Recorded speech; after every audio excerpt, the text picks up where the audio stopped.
So in this video, I'm going to be showing you how to stretch your hip and how to improve your hip internal rotation using the 90-90.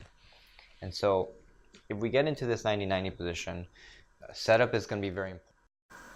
So in this video, I'm going to be showing you how to stretch your hip and how to improve your hip internal rotation using the 90-90. And so if we get into this 90-90 position, setup is going to be very important here. You want to make sure that your front thigh is parallel to your back shin and that your front shin is parallel to your back thigh. So that's going to guarantee you make those two 90-degree angles, which is why it's called the 90-90 base position.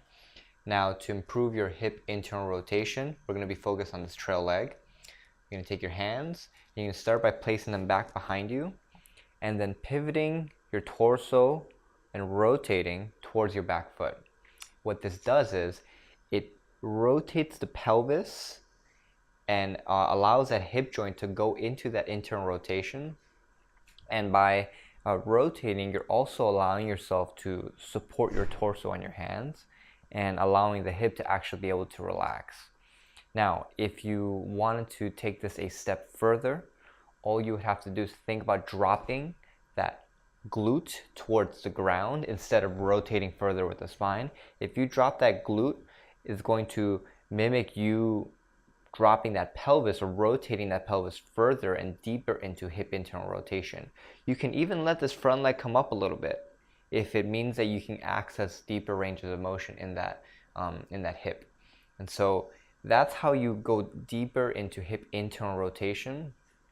Now, when it comes to improving hip mobility, improving your hip internal rotation isn't necessarily enough. Sometimes you want to consider where the hip is in regards to flexion and extension. So in this case, if you want to improve your hip internal rotation, you're going to want to bias hip extension. And so the way we can do that is instead of getting or staying in this 90-90, we can actually get into what's called an open 90-90. So you can do this a couple ways. The first one is you can slide this trail leg further back, or you can simply just slide your hips forward. So that's going to bring this hip into extension. And now that I've wound my hip up into more extension, you'll notice that you'll get that hip internal rotation stretch much sooner at the hip joint. And so that's a way of advancing it or progressing it. Some of you might not even be able to tolerate this very, very long. So you're going to want to spend some time here before you even consider going into any extension work. And that's how you improve your hip internal rotation using the 90-90.